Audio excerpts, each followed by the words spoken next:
किसान, जमींदार और राज्य। यानी कि किसान की स्थिति कैसी थी, जमींदार किस प्रकार रहते थे, क्या करते थे, और राज्य किस प्रकार चलता था। ठीक है, इसमें बात कर रखी है कृषि समाज की, और मुख्य रूप से मुगल साम्राज्य की बात कर रखी है कि मुगल साम्राज्य के समय कृषि समाज कैसा था, लोगों से किस प्रकार कर लिए जाते थे, लोग क्या क्या काम करते थे, खेती कैसे करते थे, ये सारी चीज़ें बता रखी है। ठीक है, सबसे पहली बात 16वीं और 17वीं शताब्दी की बात करें तो इसमें ये बोल रहा है कि 85% लोग कहाँ पे रहते थे, गाँव में रहते थे।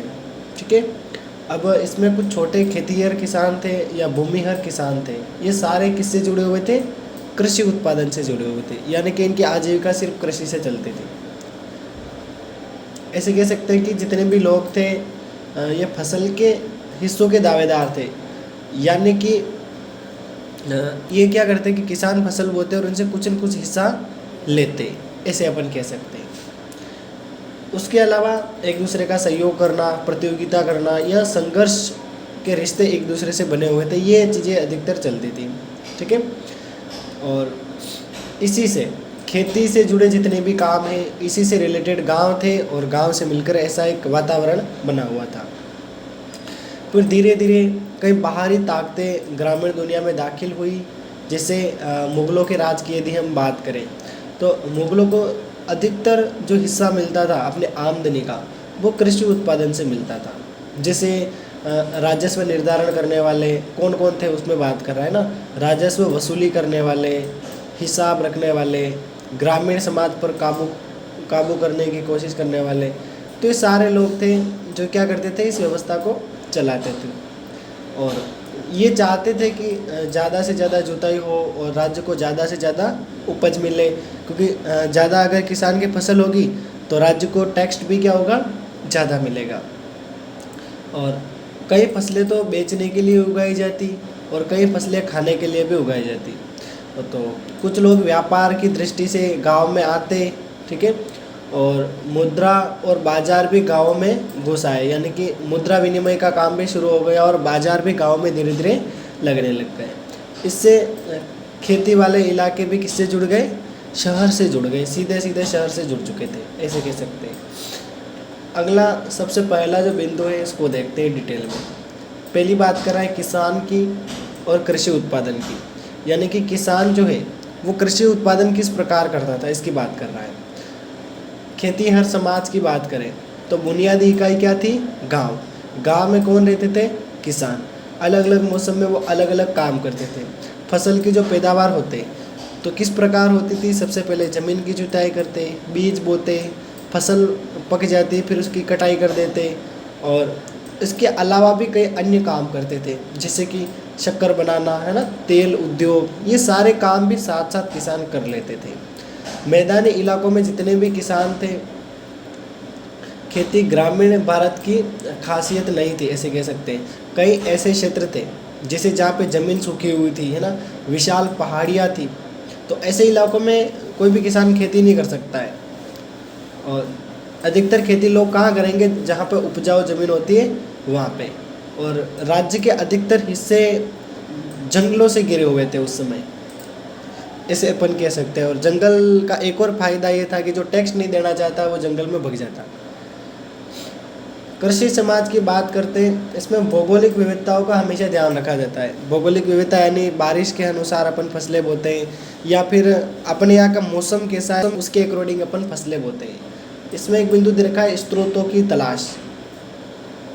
अब सीधी सी बात है, किसान खेती कर रहा है, अनपढ़ है, ज़्यादा पढ़ा हुआ है नहीं, तो वो खुद उसके बारे में नहीं लिख सकता है। वो लिखता तो कहानी कुछ और ही होती, इतिहास पूरा बदल जाता, लेकिन वो लिखता नहीं, किसी और ने लिखा है। किसने लिखा है, राजा के जो भी इतिहासकार थे उन्होंने लिखा है। तो वो किसान के बारे में अच्छी बातें लिखेंगे, बुरी बात नहीं लिखेंगे। राजा का अत्याचार वो नहीं दिखाएंगे, किसान कितना दुख दर्द में रहता था, कितना अत्यधिक कर वसूलते थे, कितना परेशान करते थे, वो नहीं लिखेंगे, क्योंकि वो लिखेंगे तो वो ग्रंथ प्रकाशित ही नहीं होगा। तो कहने का मतलब ये, किसान लिखता ना तो आधे से ज़्यादा इतिहास बदल जाता, लेकिन किसान लिखते ही नहीं था। लिखते कौन थे, कुछ लोग लिखते थे जो राजा से जुड़े हुए थे। ऐतिहासिक ग्रंथ और दस्तावेजों से हमें ये जानकारी मिलती है, और यहाँ पर लिख रखा है ये जितने भी दस्तावेज और ग्रंथ है ये मुग़ल दरबार की निगरानी में लिखे जाते थे, यानी कि मुग़ल दरबार की पैनी नज़र रहती, कुछ उल्टा सीधा तो नहीं लिख दिया ऐसे। जैसे ऐतिहासिक ग्रंथों में एक प्रमुख ग्रंथ है आईन अकबरी, इसको शॉर्ट में आईन कहते हैं ना, जैसे सुमित्रा को सुमी कहते हैं कि नहीं कहते, तो इसको भी क्या कहते हैं, आईन कहते हैं। आईन अकबरी ने कह के आईन कहते हैं, याद रखना। तो अब ये किसने लिखी बताओ, अबुल फजल ने लिखी। किसने लिखी?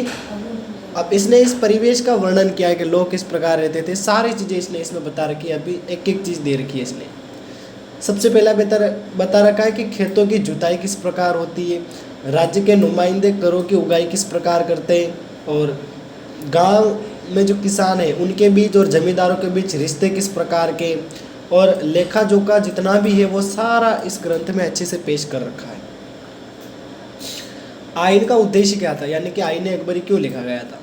तो इसका उद्देश्य था कि अकबर के साम्राज्य का एक ऐसा खाका पेश करना जो ये बताए कि मजबूत सत्ताधारी वर्ग सामाजिक मेल जोल बनाकर रखता था, यानी कि ये जो राज्य है, जो भी मुग़ल शासकों का शासन चल रहा है, ये इस चीज़ को एक अच्छे तरीके से प्रेजेंट करना चाहते थे, इसीलिए इन्होंने आईन अकबरी को लिखा था।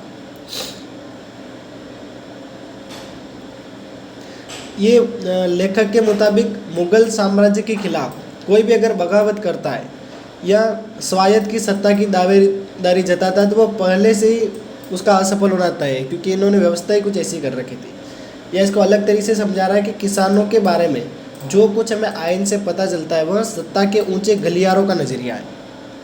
जैसे कह सकते हैं कि सत्ता में बैठे ऊंचे लोग वो क्या सोचते हैं उसके बारे में हमें इस ग्रंथ में अधिकतर जानकारी मिलती है। नेक्स्ट, मुगलों की राजधानी से दूर कई इलाकों में अन्य ग्रंथ भी लिखे गए, जैसे गुजरात, महाराष्ट्र, राजस्थान। यहाँ से भी कुछ दस्तावेज मिले, उन दस्तावेजों से भी हमें पता चलता है कि भाई किस प्रकार इनका शासन चलता था। ईस्ट इंडिया कंपनी के बहुत सारे दस्तावेज हैं जिसमें कृषि संबंधों के बारे में बता रखा है। इन सभी स्रोत में क्या क्या बता रखा है, किसान, जमींदार और राज्य, ये तीनों चीज़ें दिखा रखी है, किसान, जमींदार और राज्य। यानी कि जमींदारों के अधीन कौन थे, किसान, और जमींदार किसके अधीन थे, राज्य के अधीन थे, मुगलों के अधीन थे। अपन मुगल साम्राज्य के बारे में पढ़ रहे हैं, अधिकतर मुगल का ही है पूरा लेसन। ईस्ट इंडिया कंपनी तो अंग्रेज थे ना, हैं? अरे इतिहास पढ़ रही है, ये क्या हो गया है? अंग्रेज तो अभी अभी गए थे 75 साल पहले, 16वीं और 17वीं शताब्दी की बात कर रही है। मुगल आए थे, मुगल के बाद आए थे ना अंग्रेज। तो अंग्रेज कब आए थे? आईन अकबरी किसने लिखा? अबुल फजल ने लिखा। ये मुगलों का इतिहासकार था, तो मुगल साम्राज्य के बारे में लिखा है, ठीक है। अंग्रेज ब्रिटेन से आए थे ना, इंग्लैंड से आए थे, इंग्लैंड से आए थे ना। जैसे ये मुगल गए और आ गए। लास्ट बादशाह था ना बहादुर शाह जफर, 1857 की ऐसे कुछ क्रांति हुई थी, उसको वहाँ कहीं बंद कर दिया था, है ना। फिर उसको बोल दिया था कि तेरे पेंशन चालू, अब काम हम संभालेंगे, तो बेड रेस्ट कर, तो बोल दिया था। नहीं पता है? अरे तो सीखो, पढ़ो, सब समझ आएगा। रोज़ का एक लेसन पढ़ा रहा हूँ तो तेरे को भी पढ़ना है, तभी मजबूती आएगी। यस, इन स्रोतों से हमें सीधी सी बात है यही पता चलता है कि ये जितने भी लोग हैं, जितने भी अलग अलग कैटेगरी के लोग हैं, किसानों को किस नज़र से देखते हैं। किसान और उनकी ज़मीन की यदि हम बात करें तो मुग़ल काल में किसान के लिए जो शब्द प्रयोग किया जाता था उसे हम रैयत के नाम से जानते हैं या मुजरियान के नाम से भी जानते हैं, ठीक है। नॉर्मली अपन आज कहते हैं किसान, लेकिन मुग़ल कालीन इतिहास में किसान को किस नाम से लिख रखा है, रैयत या मुजरियान। समझ गई? यानी कि कहीं मुजरियान लिखा आता है समझ जाना ये किसान का डुप्लीकेट है, और कहीं रैयत भी लिखा आता है तो समझ जाना ये किसान का डुप्लीकेट है। हमें किसान या आसामी जैसे शब्द भी मिलते हैं, हाँ कहीं कहीं किसान भी लिखा हुआ मिलता है, ऐसे बोल रहा है, ठीक है। यस, दो किस्म के किसानों की यहाँ बात कर की है। पहला खुद काश्त, दूसरा कौन सा, पाही काश्त। पहले किस्म के जो किसान होते हैं वो कहाँ पे रहते, गाँवों में रहते, उनकी खुद की ज़मीन थी। दूसरा है पाही काश्त, ये खेतीहर थे, दूसरे गांव में जाते और ठेके पे खेती करते, यानी कि दूसरों के काम करते हैं, अपने जो भी पैसे होते हैं वो ले आते। याद रखना है ना, मुगल कालीन साम्राज्य में दो प्रकार के किसान थे, खुद काश्त और पाही काश्त। खुद काश्त यानी खुद की जगह ज़मीन, और पाही काश्त यानी उसे ठेके पर काम। हाँ ठेके पे काम करते हैं। जैसे अभी दरिबा में लग रहा है ना, ठेके पे कुछ ठेका ले लेते हैं, फिर उनको लगा देते हैं, फिर परमानेंटली भी कर देते हैं कुछ कुछ को। लोग अपनी मर्जी से पाही काश्त बन जाते, क्योंकि करों से उन्हें थोड़ी छूट मिल जाती है, यानी जिस गांव में कम कर लेते वहीं लोग चले जाते, इसे कह सकते हैं। उत्तर भारत में औसत किसान के पास शायद कभी ही एक जोड़ी बैल और 2 हल से ज़्यादा कुछ होता होगा, यानी कि ज़्यादा से ज़्यादा किसान के पास 2 हल और 1 बैल, बस इससे ज़्यादा नहीं होता था। बहुत ही कम मतलब डेवलपमेंट था। गुजरात में जो किसान उसके पास 6 एकड़ ज़मीन, यानी कोई ऐसा किसान जिसके पास 6 एकड़ ज़मीन है तो उसको अमीर माना जाता था, इसे के समृद्ध माना जाता था, ठीक है। और हाँ, औसत किसान की ज़मीन ऊपरी सीमा 5 एकड़ थी। 10 एकड़ ज़मीन वाले को आसामी या अमीर समझा जाता है, यार समझ जाना। 5 एकड़ वाला समृद्ध और 10 एकड़ वाला उसको क्या कहते थे, अमीर कहते थे। तो ये किसानों का वर्गीकरण भी है, छोटे किसान, मध्यम किसान, उच्च किसान। तो ये 2 प्रकार के वर्गीकरण समझ जाना। पहला 6 एकड़, इनको क्या समझते थे बताओ, समृद्ध। और 10 एकड़ वाले को, पूरी तरह से विकसित है। हाँ 10 एकड़ वाले को समृद्ध। 5 को अमीर। हाँ नहीं, अरे एक तो 6 एकड़ दे रखा है, इतना सा याद रखो। एक तो 6 दे रखा है, दूसरा क्या दे रखा है, 10। 6 और 10 दे रखा है, 5 को छोड़ दे, 5। सिर्फ 2 याद कर, वाह। सिर्फ 2 ही काम के बेटा, है ना। अपन को तो स्टेटमेंट बना के लिखने 2 पॉइंट अच्छे से अपन लिख सकते हैं ना। पहला क्या लिखेगी, हाँ 6 एकड़ वाले समृद्ध, 10 वाले अमीर। 10 वाले अमीर। अब तो क्लियर है। हाँ। अब कन्फ्यूज मत होना, इनको ऐसे ही याद किया जाता है, ठीक है। अगला इस पे दे रखा है, खेती व्यक्तिगत मिल्कियत के सिद्धांत पर आधारित थी। किसानों की ज़मीन उसी तरह खरीदी और बेची जाती जैसे दूसरे संपत्ति मालिकों की, यानी कि जिस प्रकार संपत्ति बेची जाती है वैसे ही क्या किया जाता है, किसान की ज़मीन भी क्या बेची जाती है, ये बोल रहा है। नेक्स्ट, हल जोतने वाले खेतिहर किसान हर ज़मीन की हदों पर मिट्टी, ईंट और कांटों की पहचान के लिए निशान लगा देते, और ज़मीन के ऐसे हजारों टुकड़े किसी भी गांव में देखे जा सकते, यानी कि अपनी सीमा का निर्धारण कर लेते, ऐसा बता रखा है। सिंचाई की तकनीक की बात करें तो किसानों के पास बहुत सारी ज़मीन थी, मज़दूरों की बहुत सारी मौजूदगी थी, और धीरे धीरे कृषि का बहुत ज़्यादा विस्तार हो गया था। और खेती का मेन उद्देश्य लोगों का क्या था कि भाई अपना पेट भर जाए, इसके अलावा रोज़मर्रा के खाने की ज़रूरतें अपनी पूरी हो जाए।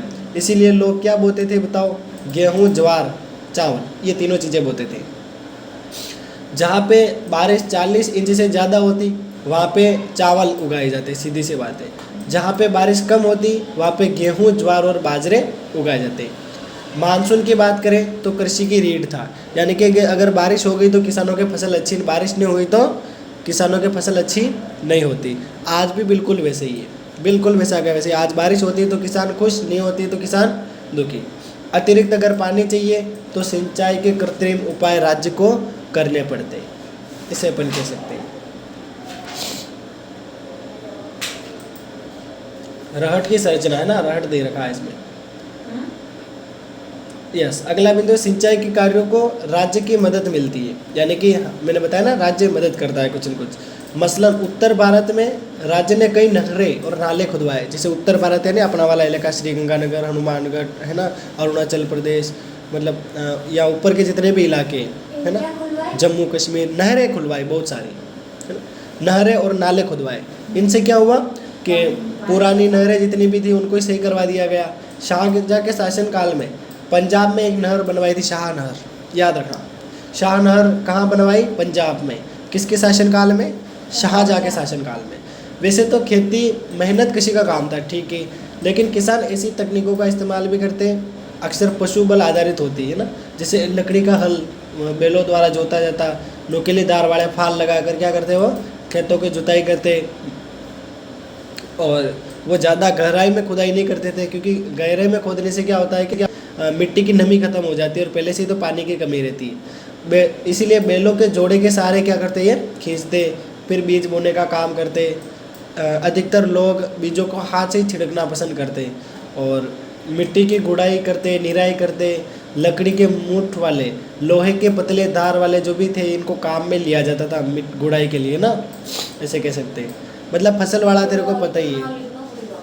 मतलब जो काम का लगता है। नोट्स इसीलिए तो बनाते हैं कि इस चीज़ में जो काम का ना उसको अपन लिख लें। तो ये तो इतना काम कैसे होगा? हम्म? ये काम थोड़ा शॉर्ट एंड स्वीट में कर सकते हैं, ठीक है। नेक्स्ट, फसलों की भरमार।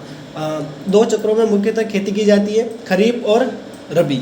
सूखे इलाके जो होते हैं वहाँ उसकी ज़मीन को छोड़ दे तो ज़्यादातर जगहों पर साल में कम से कम 2 फसलें बोई जाती, ठीक है। सिंचाई के कई साधन थे उस समय, और कहीं कहीं ज़्यादा सिंचाई के साधन थे, अधिक पानी था, वहाँ पे 3-3 फसलें भी अक्सर बोई जाती थी, ठीक है। आइन हमें बताती है कि दोनों मौसम मिलाकर मुगल प्रांत 39 किस्म की फसलें क्या करता था, उगाता था, जबकि दिल्ली प्रांत कितनी उगाता था बताओ, 43 फसलों की पैदावार उगाता था। बंगाल में सिर्फ चावल की खेती कितने प्रतिशत होती थी, यानी 50 अलग अलग किस्में होती थी चावल की, ऐसे बोल रहा है ये।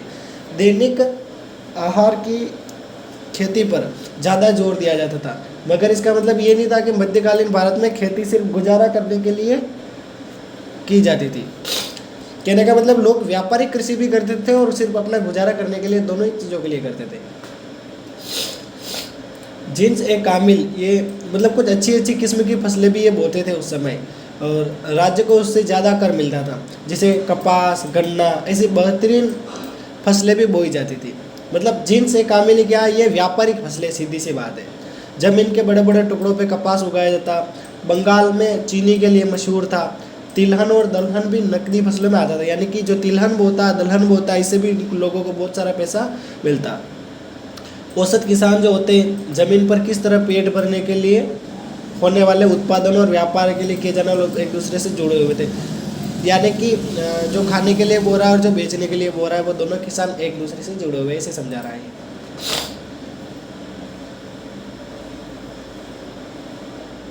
नेक्स्ट, 17वीं सदी में दुनिया के अलग अलग हिस्सों में कई नई फसलें उपमहाद्वीप पर पहुंची। जैसे 17वीं सदी की बात कर रहा है, क्या आया था इसमें, मसलन मक्का भारत आया था। क्या आया था, मसलन और मक्का भारत में अफ्रीका और स्पेन के रास्ते से आया था। कहाँ से आया था मक्का बताओ, अफ्रीका और स्पेन के रास्ते से कहाँ आया था, भारत में आया था।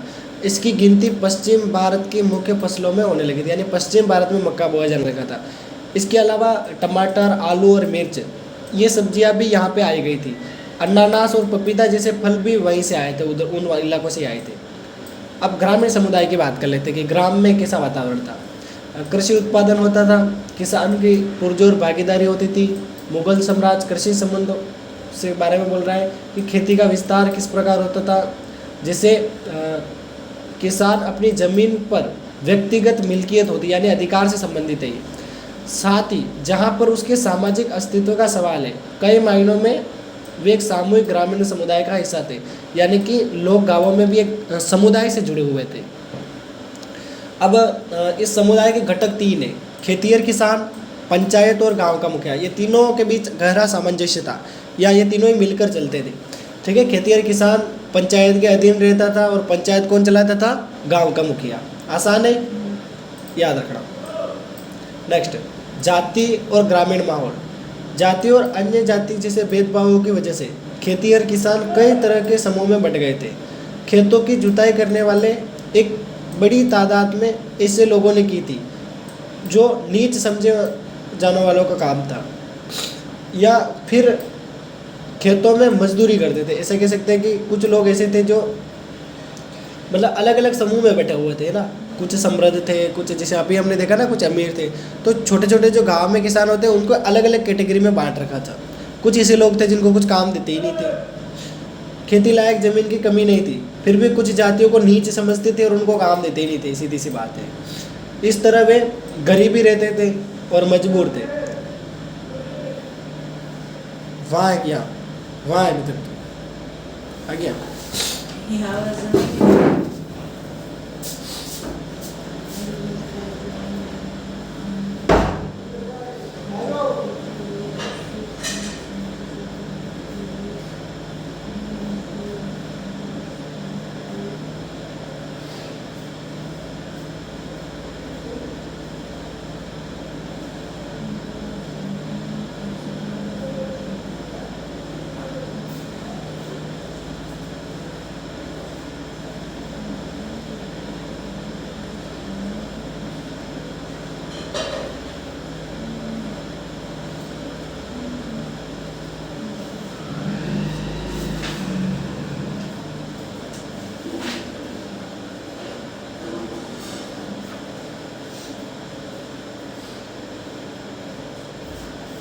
मैंने सोचा कोई जाएगा पर वो गए ही नहीं।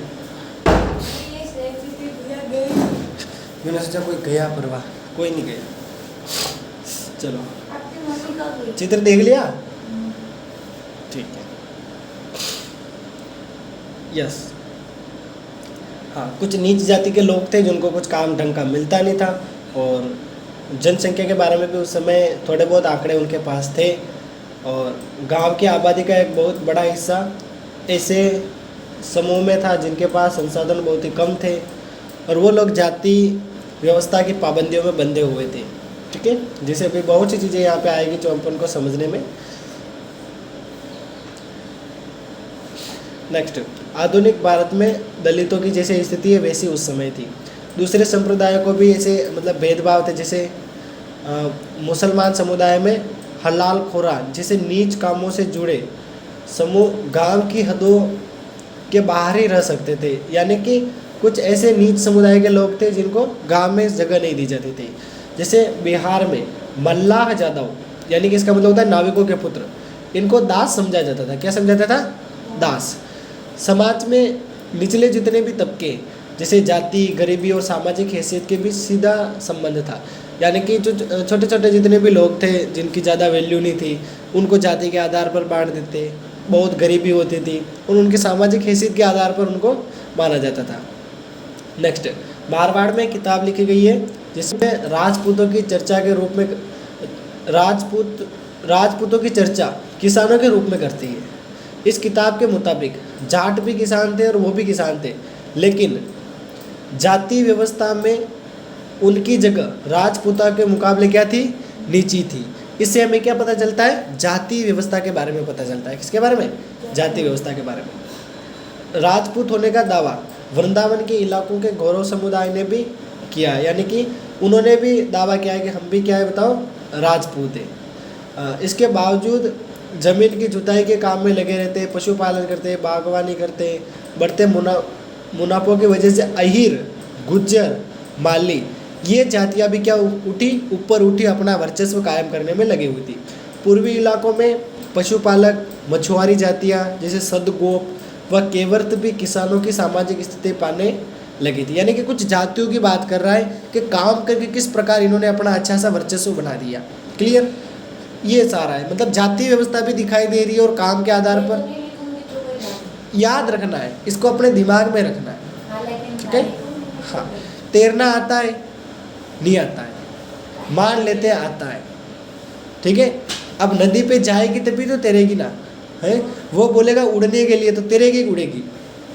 हाँ, तो जो पूछे हुए बताना है इसे। ठीक है, ऐसे। हाँ, कहीं पर भी बैठ पर जो बोलता है वो करना है। नेक्स्ट, अगला बिंदु है पंचायतें और मुखिया। क्या है? पंचायतें और मुखिया। अब गांव की पंचायत लगती, बड़े बड़े बुजुर्ग लोग आ जाते और गांव के जितने महत्वपूर्ण लोग होते हैं वो आ जाते। इनके पास अपनी संपत्ति के पुश्तैनी अधिकार होते थे। जिन गाँवों में कई जातियों के लोग रहते थे वहाँ अक्सर पंचायतें भी अलग अलग प्रकार की पाई जाती थी। अब पंचायत करती क्या? मतलब छोटे मोटे मामले क्या करती थी? सुलझा देती, और पंचायत जो भी फैसला करती वो सबको मानना पड़ता। पंचायत का सरदार एक मुखिया होता था जिसे मुकद्दम या मंडल कहते थे, मुखिया को, है ना। कुछ स्रोतों से ऐसा लगता है कि मुखिया का चुनाव गांव के समझदार लोग आपसी सहमति से कर लेते। इसकी मंजूरी जमींदार से लेनी पड़ती है कि अब इसको मुखिया बना रहे हैं, यानी कि जमींदार भी इनडायरेक्टली इसको कंट्रोल करता है। मुखिया अपने ओहदे पर तभी तक बना रहता है जब तक गांव के बुजुर्ग उस पर भरोसा है। भरोसा गया इंशाल्लाह मुखिया भी गया। ऐसा नहीं होने पर बुजुर्ग उसे क्या करते? बर्खास्त कर देते। गांव के आमदनी व खर्चे का हिसाब किताब अपनी निगरानी में बनवाना मुखिया का मुख्य काम था। इसमें पंचायत का पटवारी भी उसकी मदद करता था। तो ये मुखिया का क्या काम है ये याद रखना। ठीक है, पंचायत का खर्चा गांव के उस आम खजाने से चलता था जिसमें कोई व्यक्ति थोड़े थोड़े पैसे दे देता था, और इस प्रकार पंचायत का खर्चा चलता था।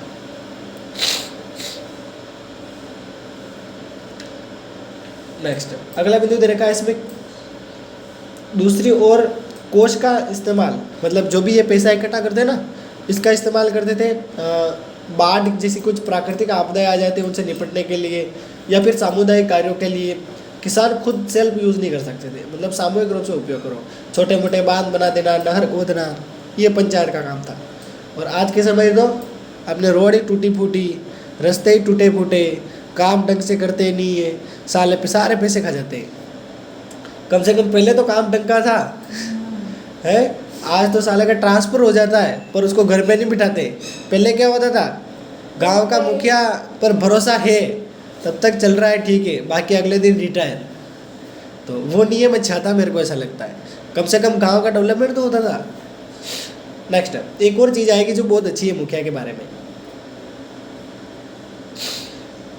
पंचायत का एक बड़ा काम था तसल्ली करना कि गांव में रहने वाले जितने भी अलग अलग समुदाय हैं वो लोग अपनी जाति की हदों के अंदर रहे, यानी कि जो जाति का लेवल है ना उससे ऊपर नहीं उठे, मतलब उनको अपने अधीन रखना चाहते थे।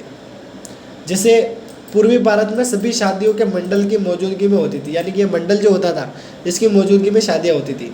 जाति की अवहेलना रोकने के लिए लोगों के आचरण पर नज़र रखना गांव के मुखिया की जिम्मेदारी थी, यानी कि उस समय भी ये सारे नियम कानून मुखिया के अधीन थे।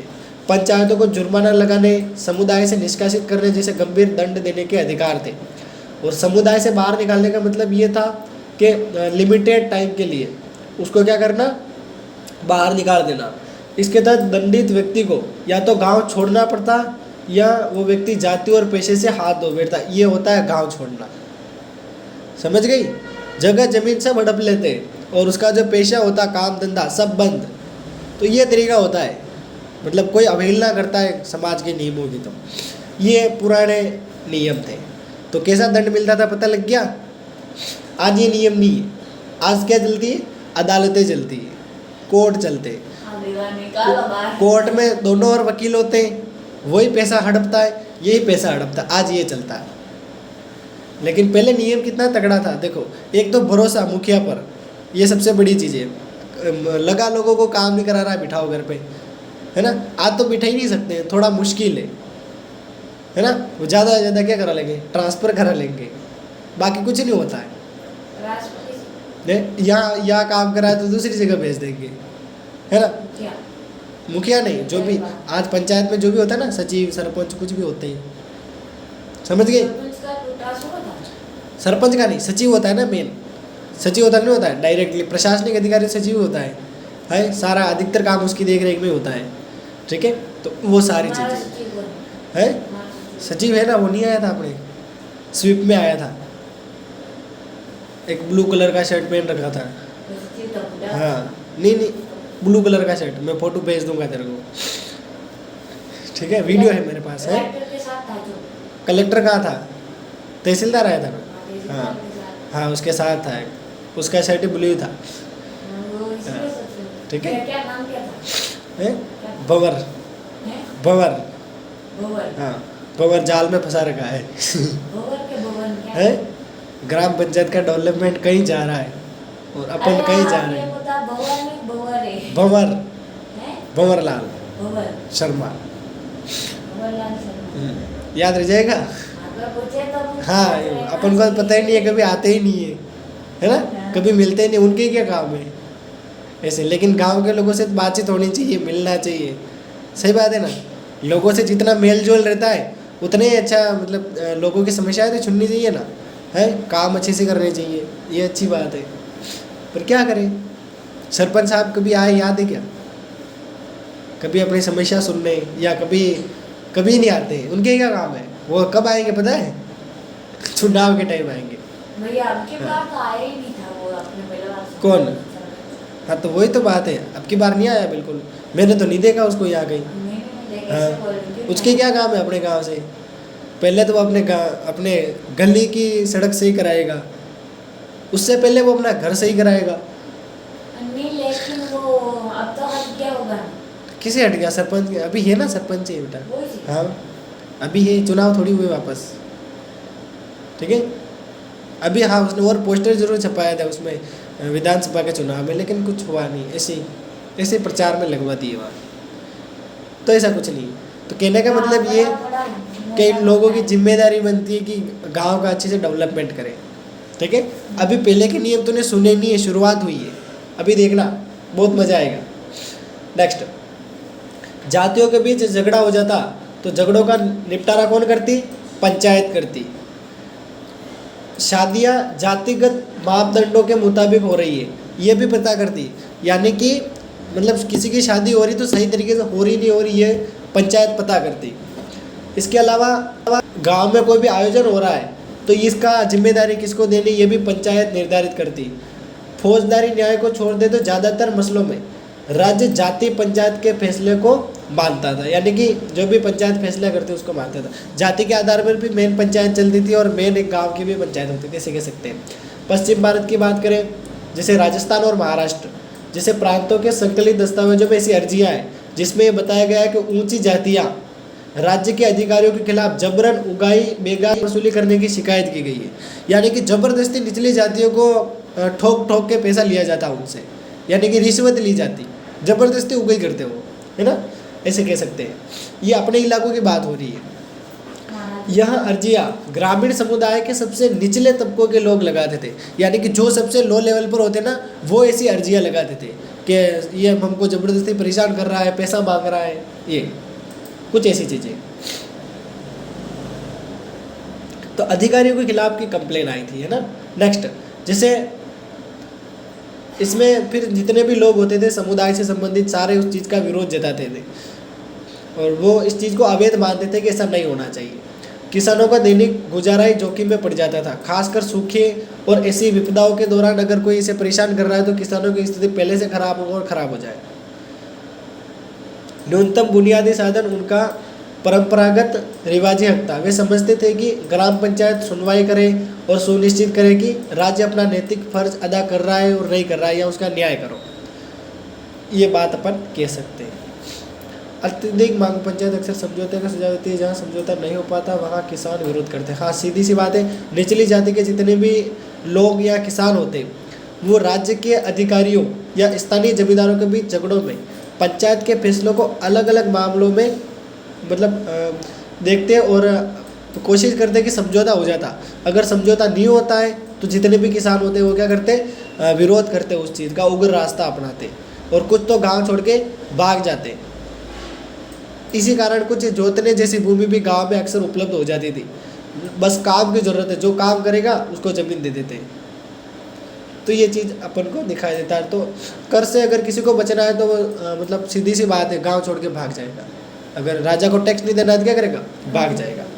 अगला बिंदु है ग्रामीण दस्तकार। अगला बिंदु क्या है, ग्रामीण दस्तकार। इसमें बता रखा है अलग अलग तरह के उत्पादन कार्य में लोग जुटे हुए रहते थे और बीच फैले लेन देन जिसे रिश्ते का एक गांव रोचक पहलू था। यानी कि गांव के बारे में बात करा, लोग किस प्रकार जुड़े हुए थे।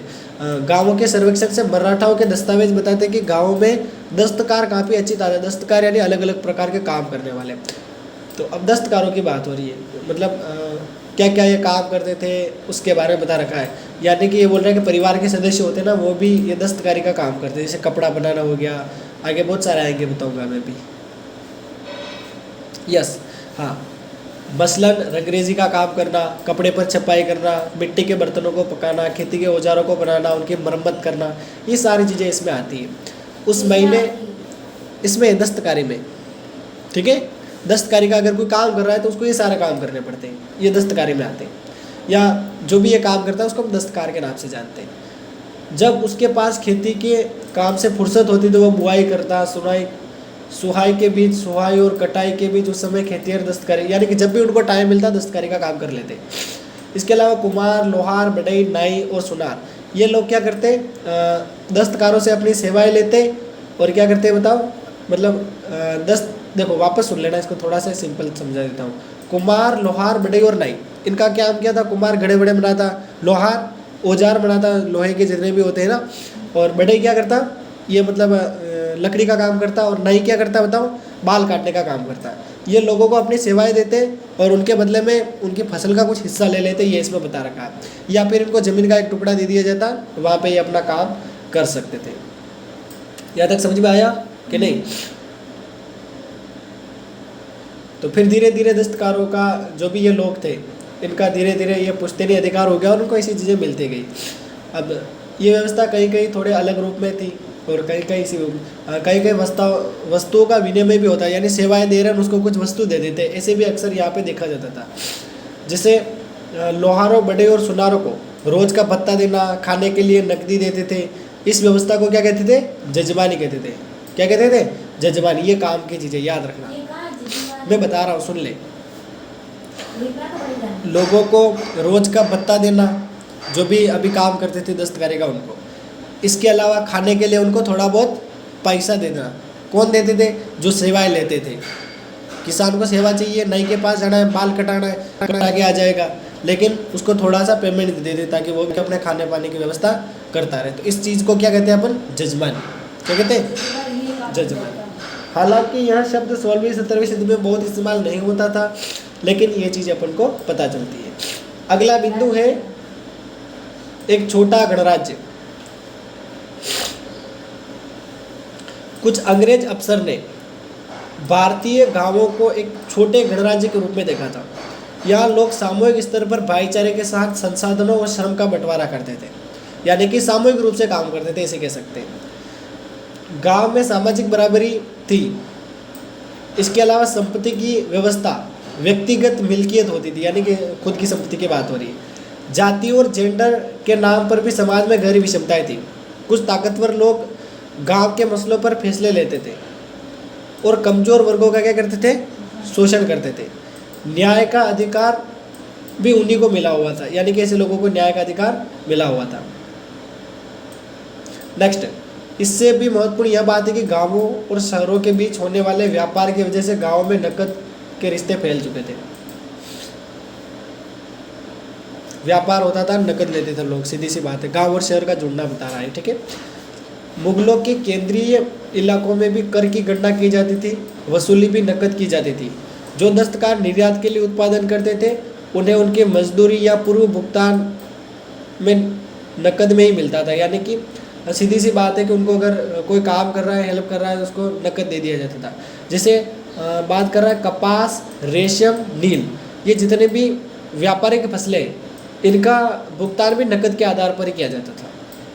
नेक्स्ट, कृषि समाज में महिलाओं की स्थिति। इसमें सबसे पहली बात, महिलाओं की क्या क्या भूमिका है उसकी बात कर लेते हैं। अब महिलाएं और मर्द दोनों ही क्या करते हैं? खेत में साथ साथ मिलकर काम करते थे। मर्द खेत जोतने का काम करते, हल चलाते। महिलाएं बुहाई, निराई, कटाई के साथ साथ पकी हुई फसल का दाना निकालने का काम करती। छोटी छोटी ग्रामीण इकाइयों का और किसानों का व्यक्तिगत खेती का विकास हुआ, जो मध्यकालीन भारतीय कृषि की खासियत थी। तब घर परिवार के संसाधन, श्रम, उत्पादन की बुनियाद बने। स्वाभाविक तौर पर ऐसे में लिंग बोध के आधार पर आमतौर पर किया जाने वाला फर्क, सिंपल सी बात है, महिलाएं घर का काम करेंगी और मर्द क्या करेंगे? बाहर का काम करेंगे। तो ऐसा पहले कि मुमकिन नहीं था, साथ साथ मिलकर काम करते थे, ऐसा अक्सर अपन को देखने को मिलता है। नेक्स्ट, अब कुछ महिलाओं से रिलेटेड कुछ बात यहाँ पे मतलब कुछ विविधताओं की बात कर रहे हैं, सुन लो। मसलन पश्चिमी भारत में राजस्वला महिलाओं को हल या टाइम लगा 2 घंटों पूरा पाठ बनाना पड़ी। जाना है जिमने? जो आया तो मेरे को जिमने जाना है हाँ या ना, ये बता पहले। जाना है? हैं? फिर कल पढ़ेंगे तो? अरे अब लोग थोड़ा प्यारो रहेगा ना, आज तो देगा बड़ी खबर नहीं अपना सामने तो एक दौरा बताइए। दबराम नहीं जा और जान। ओहो, क्या जिमने आ गए। कोई बात नहीं, जिमना भी चाहिए ना। चलो पहले महिलाओं की बात कर लेते हैं, फिर जिमेंगे, ठीक है। महिलाओं को हलिया, कुमार का चाक छूने की इजाज़त नहीं थी। इसके अलावा मासिक धर्म के दौरान महिलाएं पान के बागान में नहीं घुस सकती थी। ये पहले कुछ नियम थे, ठीक है। कहाँ पे थे? पश्चिमी भारत में। कौन से भारत में? पश्चिमी भारत में, यस। जैसे सूत काटने का काम, बर्तन बनाने के लिए मिट्टी को साफ करना, गूंथना, कपड़ों की कटाई करना, दस्तकारी के काम का उत्पादन जैसे पहलू थे, ये सारी चीज़ें थी। महिलाओं के श्रम पर निर्भर थे, मतलब इन कामों में महिलाओं की किसी न किसी तरीके से ज़रूरत पड़ती थी। इसके अलावा उनके उत्पादन के लिए महिलाओं के श्रम की उतनी मांग होती थी। दरअसल किसान और दस्तकार महिला की ज़रूरत पड़ने पर न सिर्फ खेतों में काम करती बल्कि नियोक्ता घरों में भी काम करती, मतलब व्यापार से संबंधित ये गतिविधियां करती थी। बाजारों में भी अक्सर महिलाएं दिखाई देती थी काम करती हुई। जैसे एक महिला सूत काट रही है, इधर देख सकते हो 8.7 में दिख रहा है। समाज श्रम पर निर्भर था। इसके अलावा दे रखा है बच्चे पैदा करने की अपनी काबिलियत की वजह से महिलाओं को महत्वपूर्ण संसाधन के रूप में माना जाता था। शादीशुदा महिलाओं की उस समय कमी थी क्योंकि कुपोषण पहले ज़्यादा था। बार बार माँ बनने और प्रसव के वक्त मौत की वजह से महिलाओं की मृत्यु दर उस समय बहुत ज़्यादा थी और बहुत से सामाजिक रिवाज उस समय थे। ठीक है, जैसे शादी के लिए दुल्हन की कीमत अदा करने की ज़रूरत होती थी, उस समय दहेज नहीं लिया जाता था। तलाकशुदा महिलाएं और विधवाएं कानून के अनुसार शादी किसी और से कर सकती थी। तो ये सारी चीज़ें। इसके अलावा महिलाओं की प्रजनन शक्ति को इतनी अहमियत दी जाती थी कि उस पर काबू खोने का डर रहता था। स्थापित रिवाजों के मुताबिक घर का मुखिया कौन होता था? हमेशा मर्द होता था। महिलाओं पर परिवार और समुदाय के मर्दों द्वारा पुरजोर काबू रखा जाता था, यानी कि जितने भी लोग होते थे उस पर काबू रखते थे। और बेवफाई के शक में क्या करते? दंड भी दिया जाता था उस समय। ये बात अक्सर हमें इनको देखने को मिलती है। लेकिन स्वतंत्र भारत के बाद बहुत चीज़ें बदल चुकी हैं, हमें कई अधिकार मिल चुके हैं। नेक्स्ट, राजस्थान, गुजरात और महाराष्ट्र, पश्चिमी भारत के इलाकों से कई दस्तावेज मिले जिसमें पता चला है कि महिलाओं ने न्याय और मुआवजे की उम्मीद से ग्राम पंचायत को भेजी थी। क्या भेजी थी? दरखास्त भेजी थी, जिसमें क्या बता रखा है? पत्नियां अपने पतियों की बेवफाई का विरोध करती दिखाई देती है। फिर गृहस्थी के मर्द पर आरोप लगाती है कि वह पत्नी और बच्चों को अनदेखी करता है, यानी कि ये उन महिलाओं की अर्जी थी या उनकी मतलब शिकायत थी, है ना, कि हमें अनदेखा करता है ये आदमी। तो ऐसी कुछ शिकायतें देखने को मिली। और मर्दों को हमेशा दंड नहीं दिया जाता, दंड हमेशा महिलाओं को दिया जाता था, ऐसा नियम था पहले। तो ये सारे रीति रिवाज चलते थे, अपन इनको मानते। और पहले जब भी ये दरखास्त करवाते ना, जिसमें क्या लिखवाते? गृहस्थी के मर्द का नाम, मुखिया की माँ, मुखिया की बहन या मुखिया की पत्नी, ऐसे नाम लिखे जाते थे। ठीक है, ये सारी चीज़ें अपन को देखने को मिल रही है।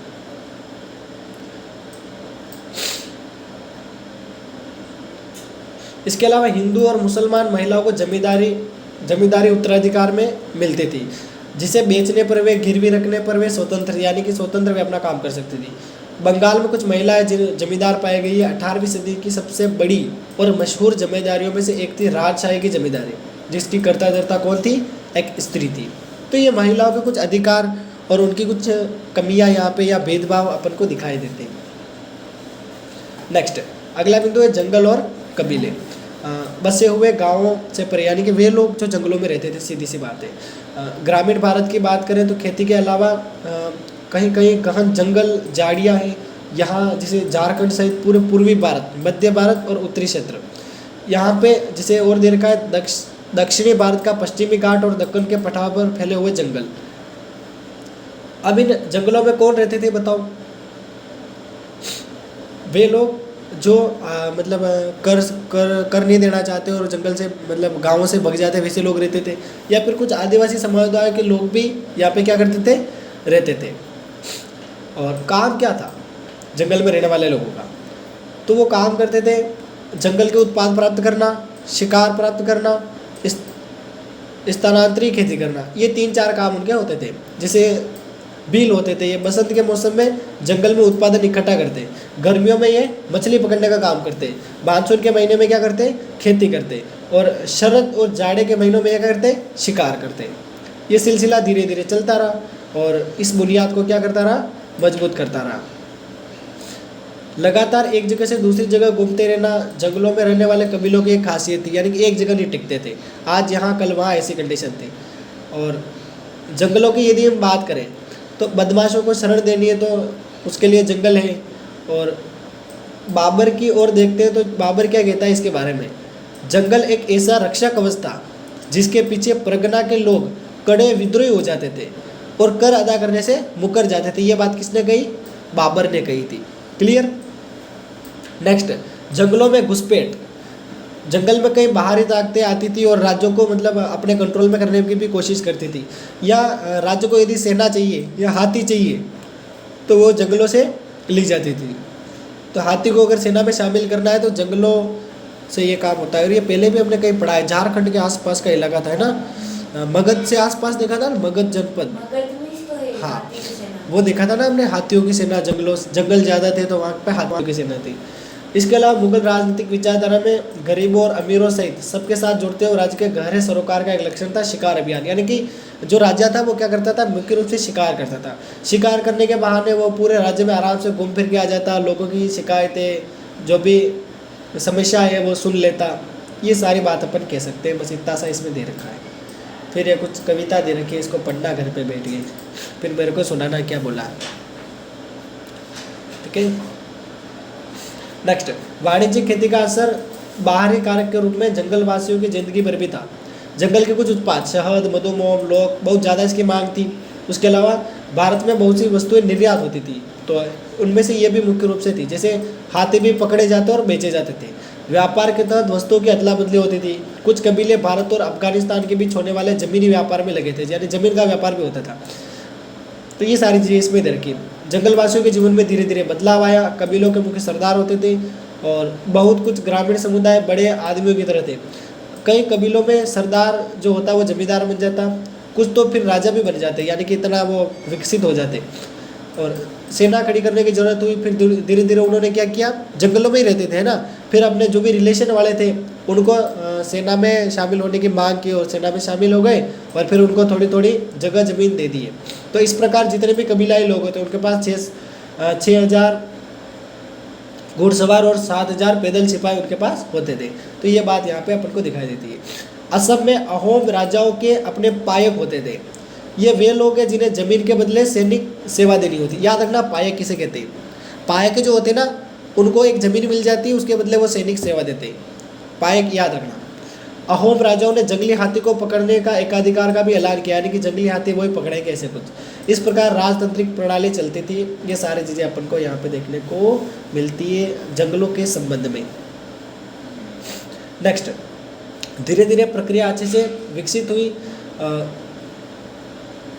उत्तर पूर्वी इलाकों में कबीलाई राज्यों के बारे में आइन की बातें मिलती है। उदाहरण के तौर पर 16वीं और 17वीं सदी में कोच राजाओं ने पड़ोसी कबीलाओं के साथ एक बार एक युद्ध किया था और अपना उस पर कब्जा कर लिया था।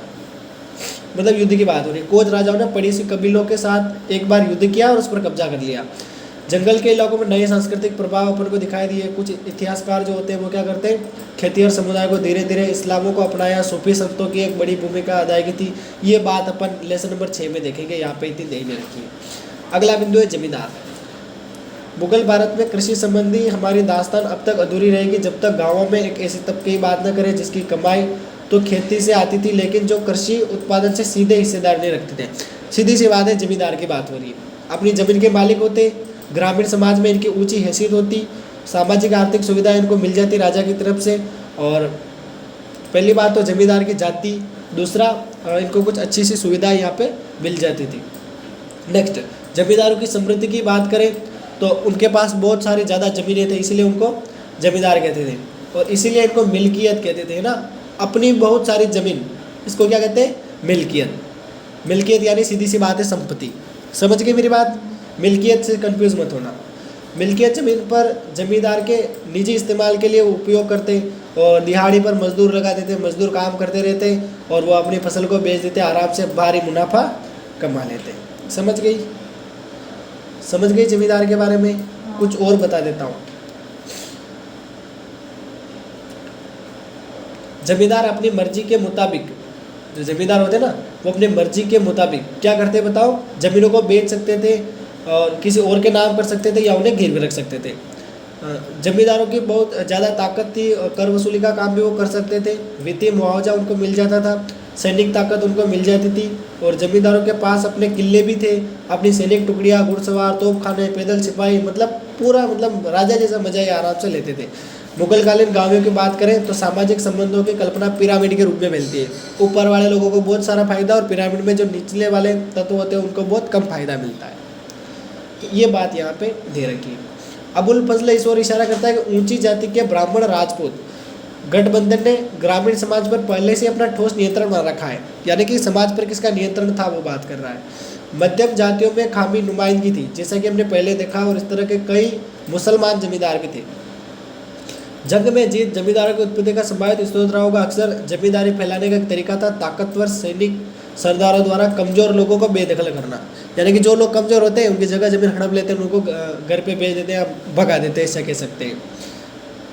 इसके अलावा इसमें दे रखा है किसी भी जमींदार को इतने आक्रामक रुख की इजाज़त राज्य देता था जब तक कि वह एक राज्यादेश के जरिए इसकी पुष्टि पहले से ही नहीं कर दी जाए। मतलब जमींदार को बहुत ज़्यादा मतलब छूट थी, ऐसे कह सकते हैं।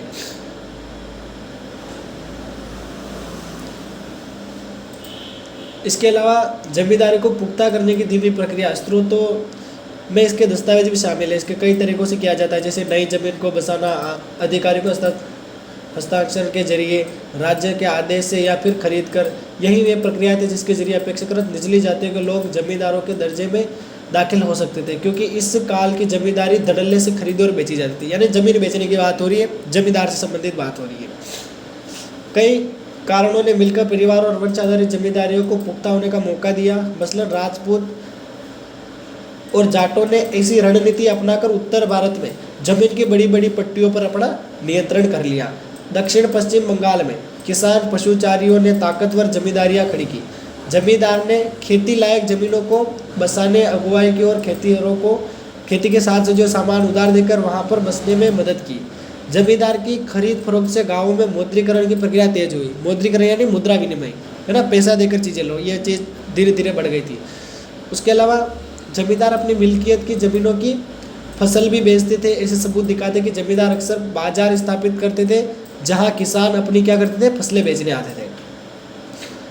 जमींदार शोषण करने वाला तबका था, बिल्कुल सही बात है, लेकिन किसानों से उनके रिश्ते बहुत अच्छे थे, यानी कि कुछ संरक्षण भी उनको देता था। ये बात यहाँ पर अपन को देखने को मिलती है जमींदार के संबंध में। काम की चीज सारी आ गई है, ठीक है। यस, जमींदारों को किसानों के शोषण या अत्याचार करने के रूप में नहीं दिखाया गया, नहीं दिखाएंगे क्योंकि राजा के दस्तावेज है तो नहीं दिखाएंगे। आमतौर पर यह राज्य राजस्व अधिकारी ही उनके गुस्से का निशाना बनता है। दूसरे 17वीं सदी में भारी संख्या में कृषि विद्रोह हुए जिसमें राज्य के खिलाफ जमींदारों को अक्सर किसानों का समर्थन मिला। यानी कैसे कह सकते हैं कि जितने भी विद्रोह हुए उसमें जमींदार जो थे ये हमेशा किसानों के साथ थे। अगला बिंदु है भू राजस्व प्रणाली। कौन सा बिंदु है? भू राजस्व प्रणाली। जमीन के मिलने वाला राजस्व मुगल साम्राज्य की आर्थिक बुनियादी थी। इस कारण से कृषि उत्पादन पर नियंत्रण रखने के लिए तेजी से फैलते साम्राज्य के तमाम इलाकों में राजस्व आकलन और वसूली के लिए जरूरी था कि राज्य एक प्रशासनिक तंत्र खड़ा करे। दीवान जिसके दफ्तर पर पूरे नियंत्रण की वित्तीय व्यवस्था की देखरेख की जाए, इस तंत्र में शामिल, मतलब इसने एक ऐसा स्ट्रक्चर बनाया जिसमें सारा हिसाब किताब रखा जाए कृषि से संबंधित, ठीक है। ये बात यहाँ पे बोल रहा है। लोगों पर कर का बोझ निर्धारित करना या देख लेना कि भाई इनके पास कितनी क्या जमीन है, उसके आधार पर टैक्स डिसाइड करना। कई बात हुई 10 बजे छुट्टी माली ने 10 बजे हाँ आधो घंटो है हाँ 9:30 बजे हाँ आधा घंटा कर जरी छुट्टी हाँ श्री बाबा आया थे हाँ भूखी रहे मोर रोटो खवा दे था जाओ कोई नहीं मन नहीं ले जरा हाँ 10 बजे पहले इन्हें छुट्टी मुंड दो पर इन्हें रात नहीं ले जा हाँ। को तो मार नहीं आला अरे कई जिम्मा भूखा मरे ये राम रे परिवार में हल्ला मल्ले छुपी यूं है कि हल्ले मल्ले तो 2-3 दिन रीजन में अरे छुट्टी यार दे दो थोड़ा खोले बस क्या तुमने पहले इसकी थी आज छुट्टी रहवा दे तो ये रात तेरी मने कि मम्मी मुझे जाऊं नहीं जाऊं मैं जो कर एक दिन की छुट्टी देवा दीजिए कहता की हाँ और क्या छुट्टी रहवा देनी आने वाली हिंदी पे दो ही बात थोड़ी है एक बात ही सही या तो जिम ना या पढ़ना, एक टाइम पे 2 काम तो वही कौन मेरा पढ़ाओ ना मेरे वापस छापना भी अच्छा ऐसी बात है क्या? लो आप पढ़ाओ हाँ अबे आप जाओ आधा घंटा में भेज दे बाबू रिश्ते नहीं करो हाँ। नाम से पढ़ नहीं रहा हाँ ठीक है आधे घंटे में आएगा वापस मत आना। इतनी भूख लग रही है यस आगे पढ़े पढ़े भूख लग रही है यस। भू राजस्व के इंतजाम में 2 चरण थे। पहला कर निर्धारण करना, दूसरा वास्तविक वसूली करना, और जितने भी रकम जमा की गई उसका हिसाब किताब रखना, ये सारा इसमें सम्मिलित है, ठीक है। इसके अलावा फसलों के भुगतान का विकल्प भी खुला रहा है। राजस्व के निर्धारित करते अपना हिस्सा ज़्यादा से ज़्यादा रखने को, मतलब राज्य जो होता था ना वो कर निर्धारण जब भी करता वो देखता कि भैया अपना फायदा होना चाहिए, किसान कितना भी दुख में हो, किसान की हालत कुछ भी हो, अपने को लेना देना नहीं। अधिकतर ये चीज़ें देखी जाती है। फिर धीरे धीरे इन्होंने भूमि की नपाई प्रारंभ की, यानी भूमि नापना शुरू किया और उसके आधार पर यह टैक्स लेने गए। 1665 की बात करें तो औरंगजेब ने अपने राजस्व कर्मचारियों को स्पष्ट निर्देश किए गए कि खेतिहरों की संख्या पता करो, हिसाब लगाओ, साल में कितना क्या कर लेते हैं। और नपाई फिर भी नहीं हुई थी, फिर भी धीरे धीरे ये चीज़ पता चली। नपाई क्यों नहीं हुई कि बहुत बड़े पैमाने पर जंगल थे, और जंगल हो गए तो ये थोड़ी सी नपाई में मुश्किलें आएगी, या फिर उस चीज़ को मापा नहीं जाएगा। अभी मैप दे रखा है, इसको देख लेना थोड़ा सा। यस, अगला बिंदु है चांदी का भाव। अब चांदी का भाव सीधी सी बात है, दूसरे देश में अपन कुछ भी एक्सपोर्ट करेंगे, है ना, कुछ भी बेचेंगे तो अपन को कुछ न कुछ पैसा मिलेगा।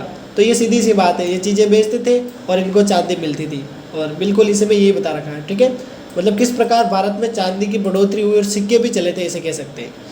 अब अकबर ने ये चांदी के रुपये सिक्के जारी किए थे, दोनों तरफ से दिखा रखा है, देखो दिख रहा है, अगले पेज पे दिखा रखा है। औरंगजेब ने चांदी के सिक्के जारी किए, दिख रहा है, रुपये दिखा रखा है चांदी का। भारत में निर्यात होने वाली वस्तुओं का भुगतान करने के लिए एशिया में भारी मात्रा में चांदी आई, यानी कि भुगतान करने के लिए क्या आती थी, चांदी आती थी। लोग चांदी अपन को देते थे और अपन से ले जाते थे क्या, सामान। तो ये सारी चीज़ इसमें मुद्रा विनिमय की कुल मिला के यहाँ पे बात कर रहा है। और इस प्रकार अपने यहाँ की जो अर्थव्यवस्था है वो बहुत मजबूत हो गई, सिक्कों की ढलाई भी यहाँ पे प्रारंभ हो गई। और एक बात करा, इटली का एक मुसाफिर जिसका नाम था जोवान्नी कारेनी, लगभग 1619 ईस्वी में भारत से होकर गुजरा था। इसने इस बात का सजीव चित्रण पेश किया कि किस तरह चांदी तमाम दुनिया से होकर कहाँ पहुँचती है, भारत पहुँचती है। उससे हमें यह पता चलता है कि 17वीं सदी में भारत में बड़ी अद्भुत मात्रा में नकद और वस्तुओं का आदान प्रदान किया जाता है। ये देखो एक कपड़ा है जिस पर अच्छी सी डिज़ाइन बना रखी है, दिख रही है। यूरोपीय बाज़ारों में ऐसे कपड़े बिकते थे, आज तो ऐसे कोई पहनता ही नहीं है। यस, अब है अबुल फजल के आईने अकबरी की मुख्य रूप से बात कर रहा है। इसमें राज्य की प्रशासनिक योजनाओं के बारे में बता रखा है, और जिसका जिम्मा किसने उठाया था बताओ, अकबर के हुक्म पर अबुल फजल ने उठाया था। अकबर के शासन के 42वें वर्ष 1598 ईस्वी में 5 संशोधन के बाद इसे पूरा कर लिया गया और इसे धीरे धीरे प्रकाशित कर दिया गया। और अकबरनामा जो है, अकबरनामा है ना, इसे 3 जिल्दों में रचा गया, अलग अलग पार्ट में रचा गया। पहली 2 जिल्दों ने ऐतिहासिक दास्तान पेश की। इस हिस्सों पर 9 अध्यायों में ज़्यादा, मतलब लेसन नंबर 9 में ज़्यादा दे रखा है ना, किस पर दे रखा है बताओ, अकबरनामा में, है ना। तीसरी जिल्द की बात करें तो जो आईने अकबरी है ना, इसमें कुछ शाही नियम दे रखे, कानून दे रखे, ये सारी चीज़ें दे रखी है। दरबार, प्रशासन, सेना का संगठन, राजस्व के स्रोत, अकबरी साम्राज्य, प्रांतों का भूगोल और साहित्यिक, सांस्कृतिक और धार्मिक रिवाज, इन सभी के बारे में इस ग्रंथ में बात कर रखी है। ठीक है, अकबर की सरकार के जितने भी विभाग और प्रांत थे, किस प्रकार बटे हुए थे, उसके बारे में जानकारी यहाँ दे रखी है। इन सारी सूचनाओं को इकट्ठा करके उन्होंने सिलसिलेवार तरीकों से संकलित करना एक महत्वपूर्ण शाहरी कयावात थी। इसने बादशाह को साम्राज्य के तमाम इलाकों में प्रचलित रिवाजों और पेशों की जानकारी दी। इस तरह के लिए हमारे आईने अकबरी के शासन के दौरान मुगल साम्राज्य के बारे में सूचनाओं की खान है। फिर भी यहाँ ध्यान रखना महत्वपूर्ण है कि आइन का नज़रिया, मतलब आईने अकबरी के बारे में बात कर रहा है कि किस प्रकार का है। यूँ कहें कि समाज के शीर्ष में कुछ तस्वीरें यहाँ दिखाई गई है। अबुल फजल ने अपने आश्रयदाता को अकबरनामे की पांडुलिपियाँ पेश कर रहा है। ये देखो, ये लाल थे, हाँ ये ऊपर बैठा है ना, ये पांडुलिपियाँ जो इसने लिखे ना, ये राजा को दे रहा है। आइन की बात करें तो 5 भागों में इसका संकलन है। पहले 3 भाग में प्रशासन के बारे में बता रखा है। मंजिल आबादी के नाम से पहली किताब शाही घर परिवार उसके रख रखाव से ताल्लुक़ रखती है। दूसरा भाग सिपह, आबादी, सैनिक, नागरिक प्रशासन और नौकरों की व्यवस्था के बारे में बताता है। इस भाग में शाही अफसर, विद्वान और कवियों के, कलाकारों के संक्षिप्त जीवनियाँ भी सम्मिलित है। तीसरे की बात करें तो मुल्क आबादी भाग है, जिसमें साम्राज्य, प्रांतों का वित्तीय पहलू, राजस्व की दरें, आंकड़ों की विस्तृत जानकारी दे रखी है। 12 प्रांतों का बयान देता है। इस खंड में सांख्यिकी सूचनाएं तस्लीफ दी गई है, जिसमें सूबों और उनकी तमाम प्रशासनिक व वित्तीय इकाइयों के भौगोलिक, स्थलाकृतिक और आर्थिक रेखाचित्र सम्मिलित है। इसी खंड में हर प्रांत और उनकी अलग अलग इकाइयों की कुल मापी गई जमीनों का निर्धारण भी इसमें दे रखा है। ठीक है, नेक्स्ट इंपॉर्टेंट है, थोड़ा सा देख लेना। सूबा स्तर की विस्तृत जानकारी देने के बाद आइन हमें सूबों के नीचे इकाई सरदारों के बारे में जानकारी बताती है। कुछ सूचनाएं देख लेना। 8 खाने, सबसे पहले क्या बता रखा है, प्रगनाथ या महल, दूसरा किला, तीसरा अराची, जमीन ए पाईमुद यानी मापे गए इलाके बता रखे, चौथा में क्या है नकदी मतलब राजस्व वसूली के बारे में या नकद निर्धारण कैसे किया जाता था। अगला है सुयुर्गल, दान में दिया जाने वाला राजस्व का अनुदान। 6 नंबर पे है जमींदार, खाने 7 और 8 में जमींदारों की जातियाँ और उनके घुड़सवार, पैदल सिपाही जिनको प्यादा के नाम से जानते थे, वह हाथी जिसको फील के नाम से, उनके फौज की जानकारी दे रखी है। मूल आबादी उत्तर भारत के कृषि समाज का विस्तृत, आकर्षक और पेचीदा चित्र पेश करती है। चौथी और 5वीं किताबें भारत के लोगों में मजहबी, साहित्यिक और सांस्कृतिक रीति रिवाजों से ताल्लुक़ रखती है।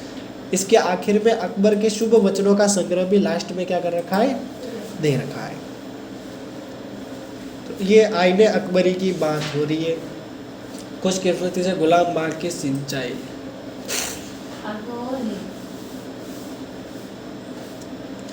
बादशाह अकबर के शासन की सहूलियत के लिए आइन को आधिकारिक तौर पर विस्तृत सूचनाएं जमा करने के लिए प्रायोजित किया गया था। यानी कि राज्य की जितनी भी सूचनाएं है वो आइन में कलेक्ट रहेगी। आधिकारिक दस्तावेजों की मदद से नकल से कहीं बढ़कर रही थी।